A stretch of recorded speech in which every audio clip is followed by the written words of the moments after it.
Magandang buhay mga bata!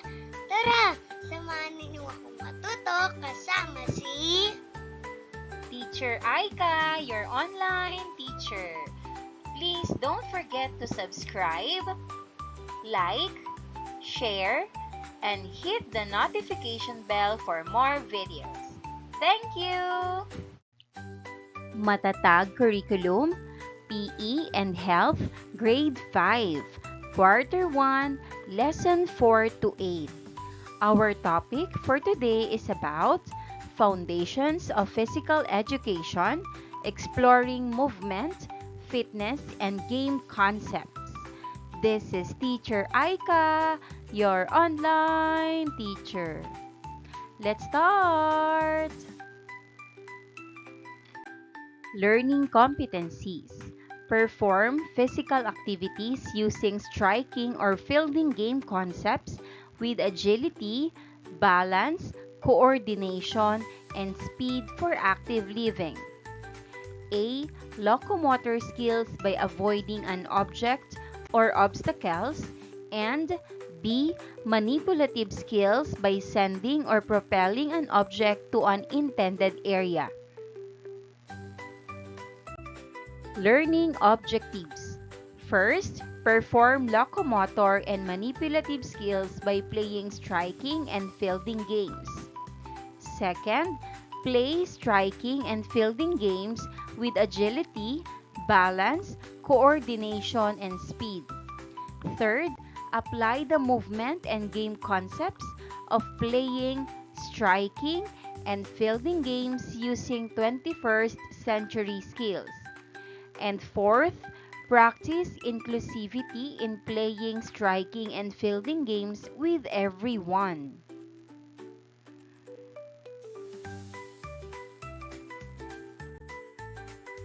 Contents: movement concepts, movement skills, fitness concepts, game concepts.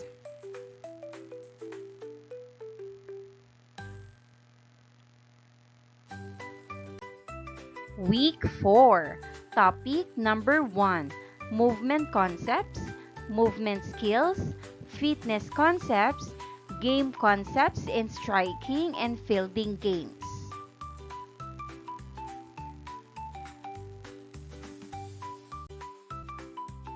Let's have a short review. 1-minute warm-up exercise. March in place, 8 counts. Raise both arms above the head, 8 counts.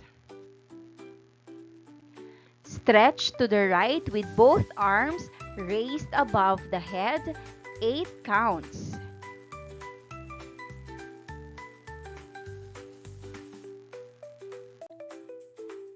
Stretch to the left with both arms above the head, 8 counts. Jump in front, throw the right arm in front. Jump backward, throw the left arm in front, 8 counts. Step right foot to squat on the right side with the left foot stretched out. Strike the air to the left with both hands. Step left foot to squat on the left side with the foot stretched out. Strike the air to the right with both hands. 8 counts.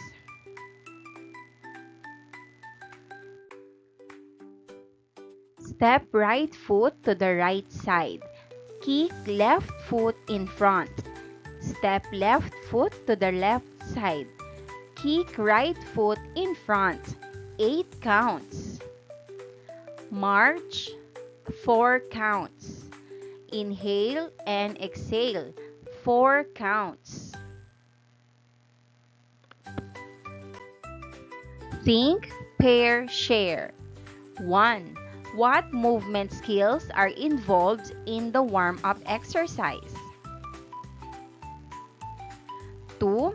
What needs to be considered when performing the movement skills? 3. How should you perform the movement skills to avoid injury? 4. What games require the movement skills that you performed in the warm-up exercise?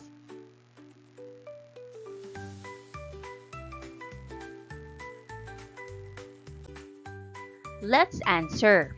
1. What movement skills are involved in the warm-up exercise? Answer: running, jumping, stretching, arm swings, twisting, bending, and skipping. 2. What needs to be considered when performing the movement skills? Answer: proper body posture and alignment, enough space to move safely, controlled movements, proper breathing, focus and awareness of surroundings. 3. How should you perform the movement skills in order to avoid injury? Answer: perform movements slowly and with control. Follow instructions carefully. Warm up properly before doing intense movements. Do not overextend or force the body. And wear appropriate clothing and footwear.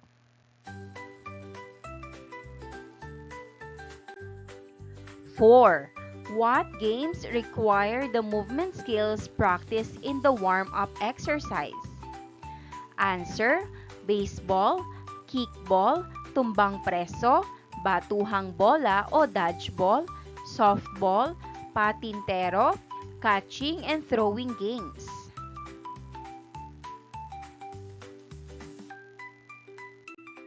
Unlocking content vocabulary. Striking and fielding games. Striking and fielding games are a type of small group or team activity in which players must use a combination of striking and fielding skills to compete. These games are typically played between two teams, with one team attempting to strike a ball or object, and the other team striving to field it before the striking team can advance or score points. The objective of striking and fielding games is to score points by striking an object and running to a designated area or scoring zone before the opposing team retrieves the object and returns it to the field of play.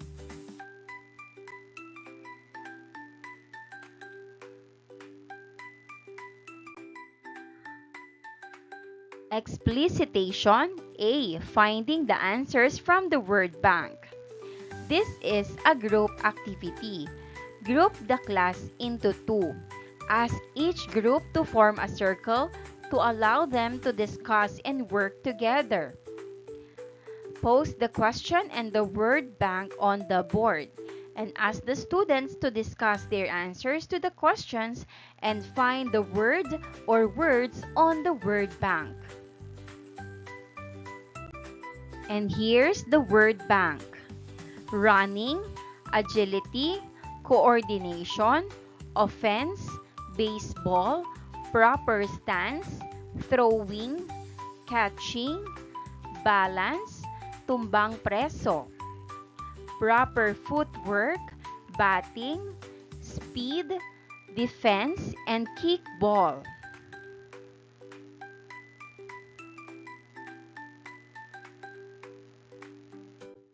And here are the questions that we need to answer. 1. What are examples of striking and fielding games? 2. What are the movement concepts, involvement in striking and fielding games? 3. What are the movement skills needed in striking and fielding games? 4. What are the fitness skills needed in striking and fielding games? 5. What are the game concepts involved striking and fielding games?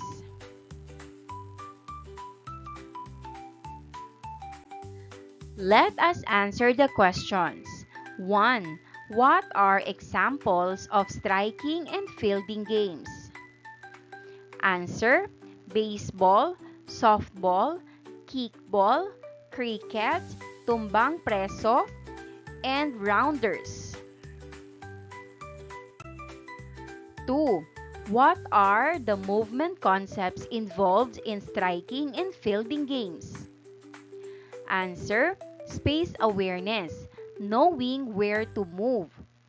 Direction, where the body or object is going. Force, how hard or soft to hit or throw. Timing, when to move or react. And balance, staying stable while moving or striking. 3. What are the movement skills needed in striking and fielding games?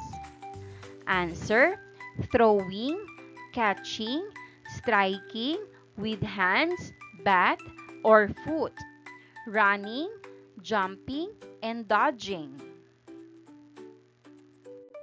4. What are the fitness skills needed in striking and fielding games?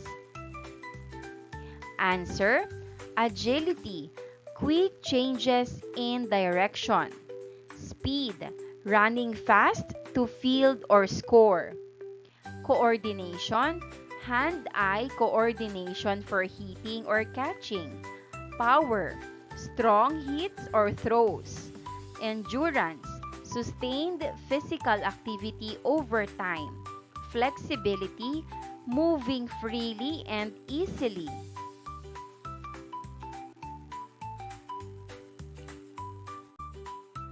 5. What are the game concepts involved striking and fielding games? Answer: teamwork, offense and defense, scoring, knowing how to gain points, rules and fair play, strategy, planning plays or positions, turn taking, batting team versus fielding team. Let's have a demonstration.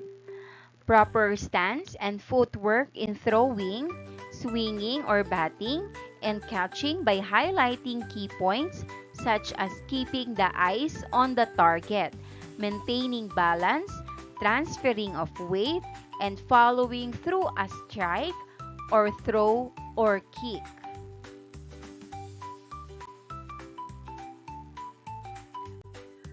Watch these sample videos. First is catching stance. Second, throwing stance.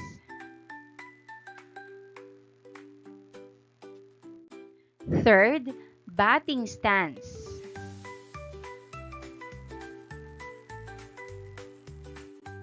C. Supervised practice or drill session. Work by group. Simulation of proper swinging or batting and follow through.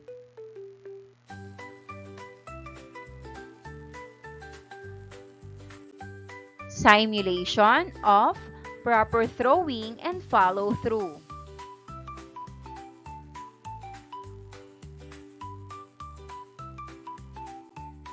Simulation of proper catching stance.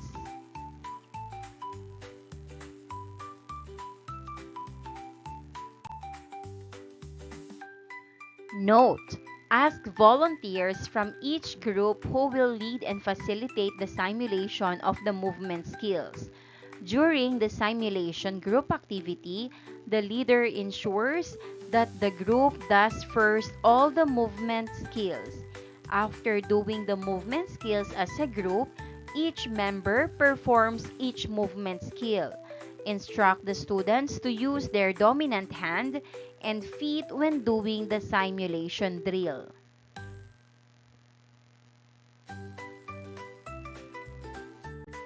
D. Movement Analysis Workshop. Guide questions. 1. What are the key elements of a proper batting stance, proper catching stance, and proper throwing stance? 2.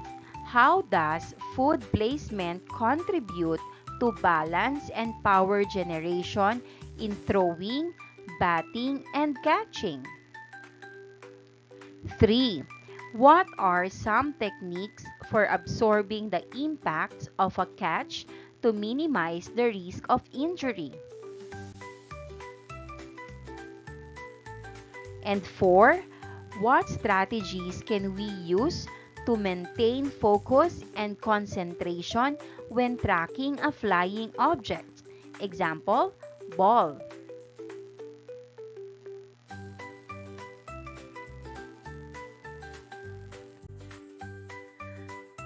Let us answer the guide questions. 1.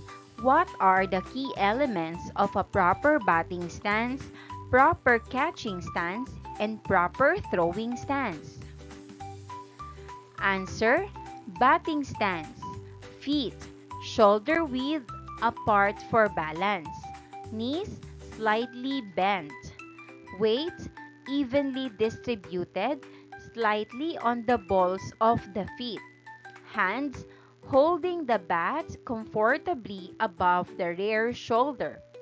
Head and eyes focused on the pitcher or ball source.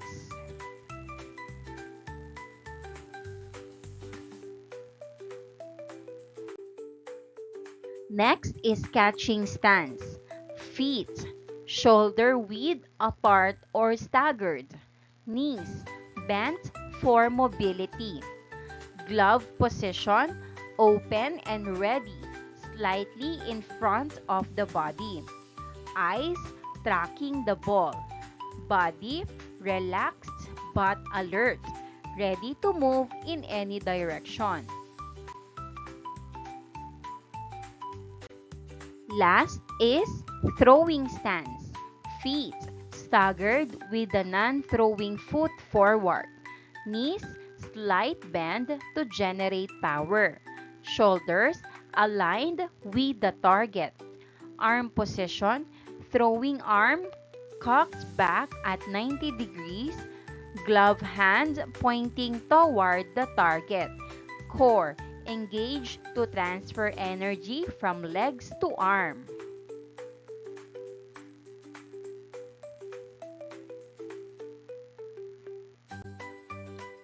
Two. How does foot placement contribute to balance and power generation in throwing, batting, and catching? Answer. First, throwing. Proper foot placement. Stepping toward the target. Creates a strong base. Ensuring power is transferred from the legs through the torso to the throwing arm. Next, batting. Solid foot placement supports balance and helps generate rotational power during the swing. Last is catching. Stable feet allow for quick directional shifts, crucial for adjusting to the ball's path and maintaining balance.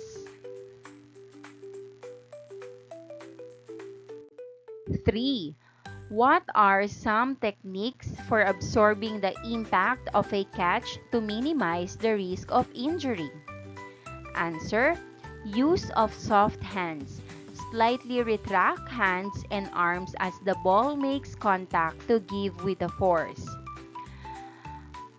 Cushioning with elbows and shoulders. Avoid stiff arms, bend elbows slightly. Proper glove use. Let the glove do the work. Catching the ball in the pocket helps prevent stings and jarring. And body positioning. Move in line with the ball to reduce awkward or off-center catches.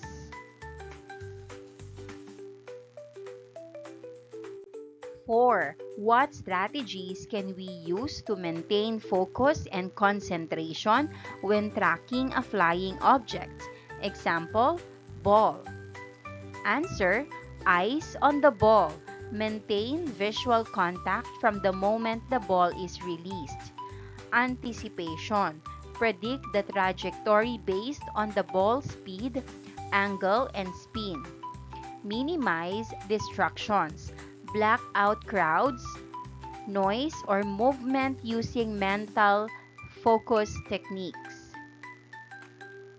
Practice. Regular drills improve tracking skills and reaction time. And body alignment. Keep shoulders and head aligned with the incoming object to maintain better control and judgment. Week 5.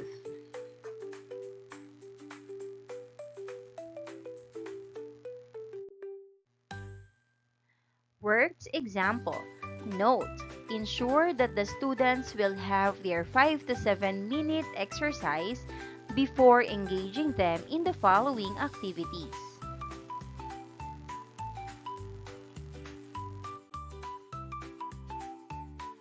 Materials and facilities needed. 1. Diamond, but if the school has no diamond, the teacher can improvise by marking bases in the gym or in any wide flat surface that may allow the students to do the movement activities. Any ball, either basketball, volleyball, tennis ball for the throwing and catching activity. Either volleyball or basketball may be used for the kicking and catching activity. Tennis ball or improvised tennis-sized ball, baseball or softball, and bat.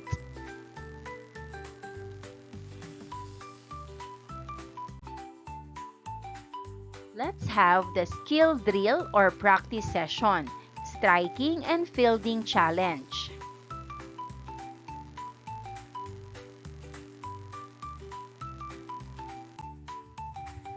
Divide the class into 2 groups.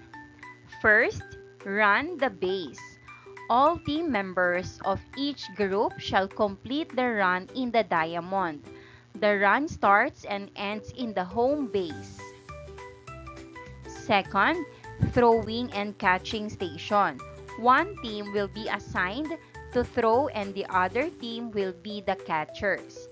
The 2 groups exchanges roles after all members of the throwing team finished their turn.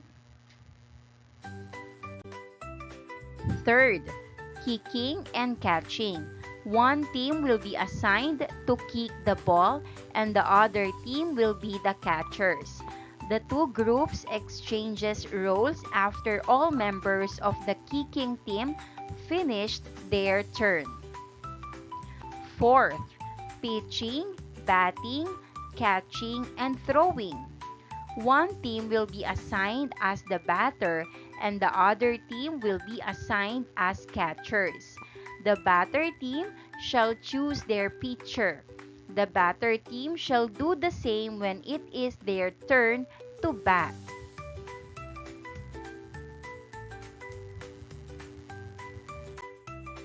Collective discourse, work by group. Here are the guide questions. How do the drill activities contribute to the enhancement of the skills needed in the striking and fielding games? What strategies or adjustments could you make to improve your performance in striking and fielding games based on the skills you practiced? What do you think are the most important factors to consider when developing proficiency in striking and fielding games?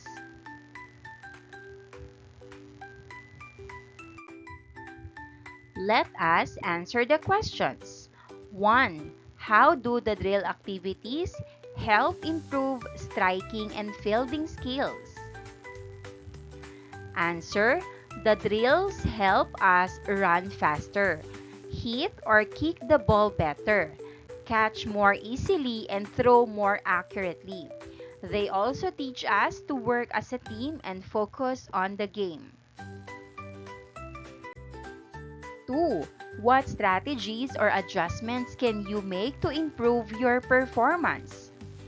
Answer: we can keep our eyes on the ball. Use both hands when catching. Step forward when we throw. Bend our knees when hitting or kicking. And talk and help our teammates.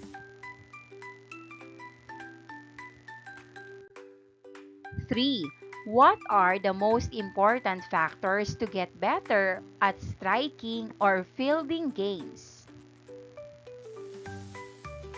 Answer: the most important things are practice a lot, stay focused, have fun and stay active, be kind and work with others, and listen to your coach or teacher. Week 6 to 7. Lesson activity. Note: ensure that the students will have their 5 to 7 minute exercise before engaging them in the following activities. A. Tumbang Preso. Materials and facilities needed.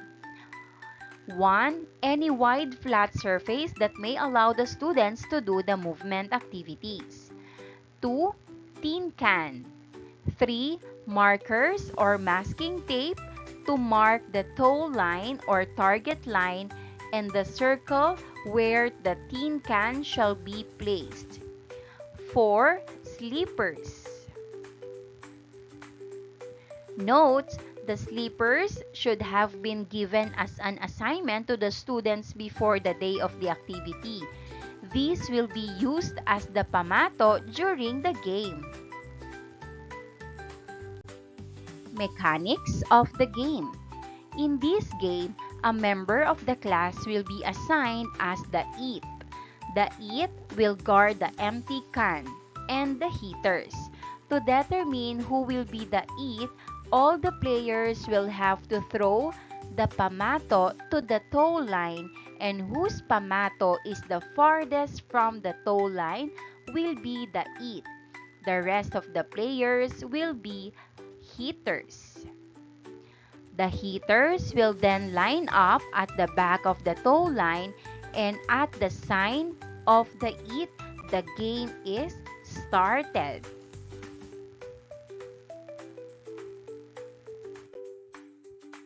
The pamato must be retrieved immediately once the can is knocked down. Otherwise, once the it has placed the can inside the circle, the one tagged becomes the it. If the hitter is not able to retrieve his pamato, the others can save him by hitting the can.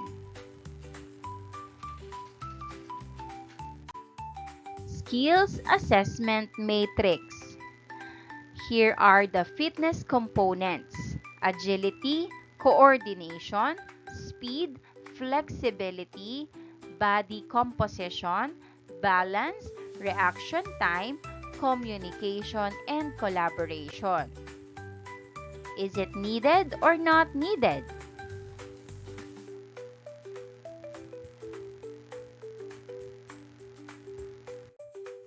B.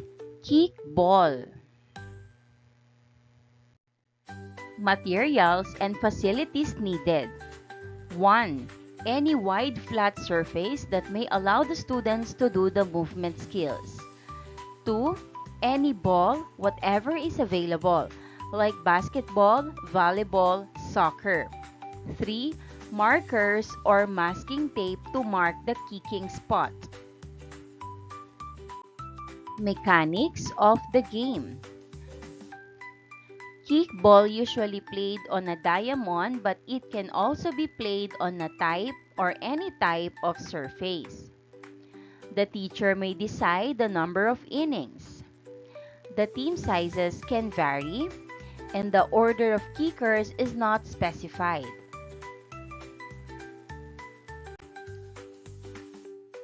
The player comes to an end once the ball returns to the pitcher. A player can be out in kickball when the player is caught by an opposing team member. They are tugged out by an opposing player, and the player is forced out at a base by an opposition team member.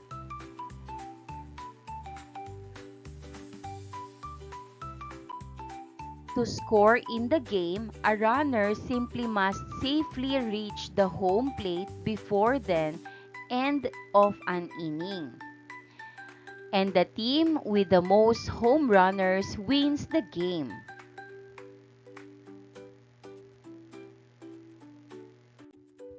Skills Assessment Matrix. Here are the fitness components: agility, coordination, speed, flexibility, body composition, balance, reaction time, communication, and collaboration. Is it needed or not needed?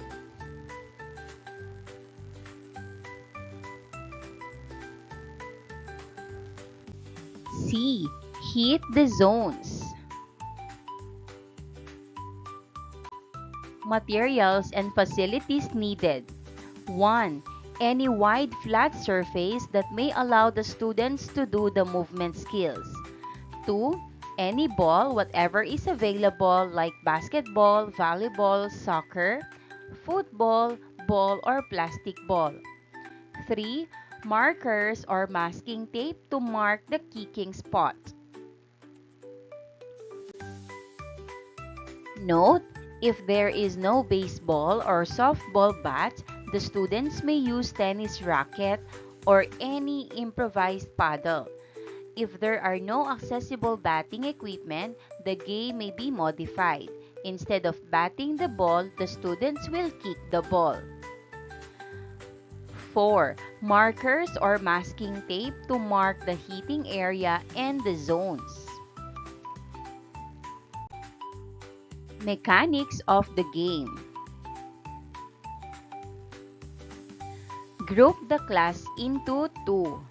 Mark a batting or kicking plate. Mark 3 zones in the playing field. Assign a score to each zone. Example, Zone 1, 5 points. Zone 2, 10 points. Zone 3, 15 points. The offense team chooses their pitcher. The other members of the team will be the batters or kickers. Note, if the game will be played by kicking the ball, then there will be no need for a pitcher. The ball will just be placed in the kicking spot for the players to kick towards the zones.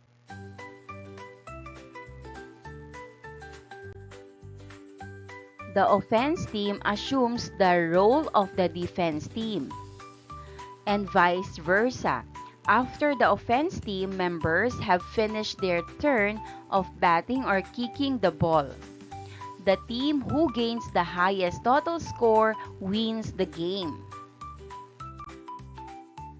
The defense team will try to catch the ball after being hit by the batter or kicker.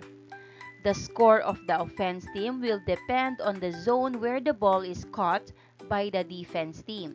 Example, Zone 1, 5 points. Zone 2, 10 points. Zone 3, 15 points. All scores of the members of the offense team will be added to get the total score of the team.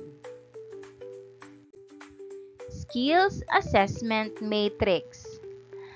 Here are the fitness components: agility, coordination, speed, flexibility, body composition, balance, reaction time, communication, and collaboration. Is it needed or not needed?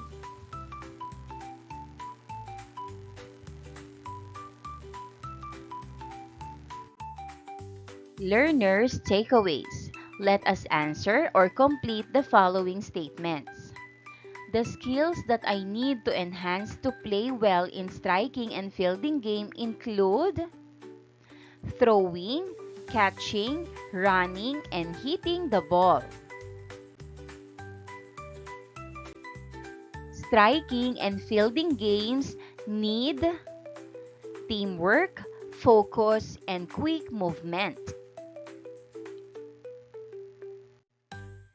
Playing a striking and fielding game is fun, exciting, and helps me get stronger and faster.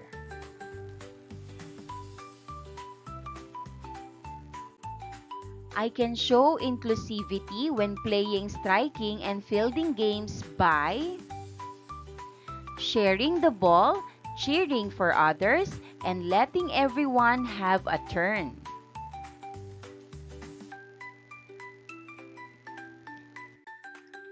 The 21st century skill that I learned in playing striking and fielding game is communication and working well with my teammates.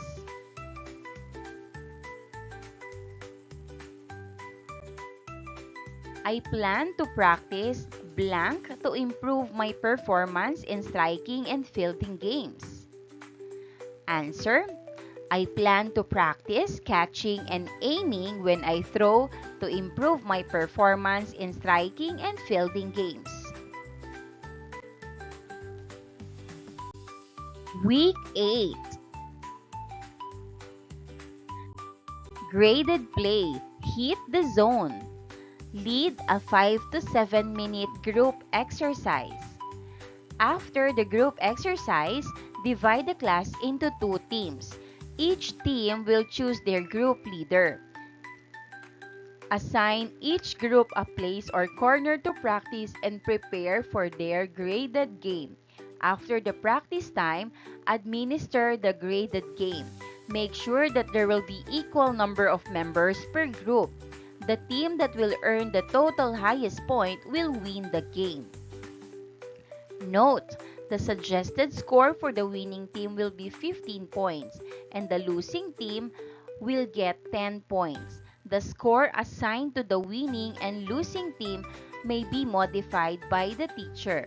The scores will be added to other criteria in the rubric to get the total score of the group. And here's the scoring rubric and zone scoring.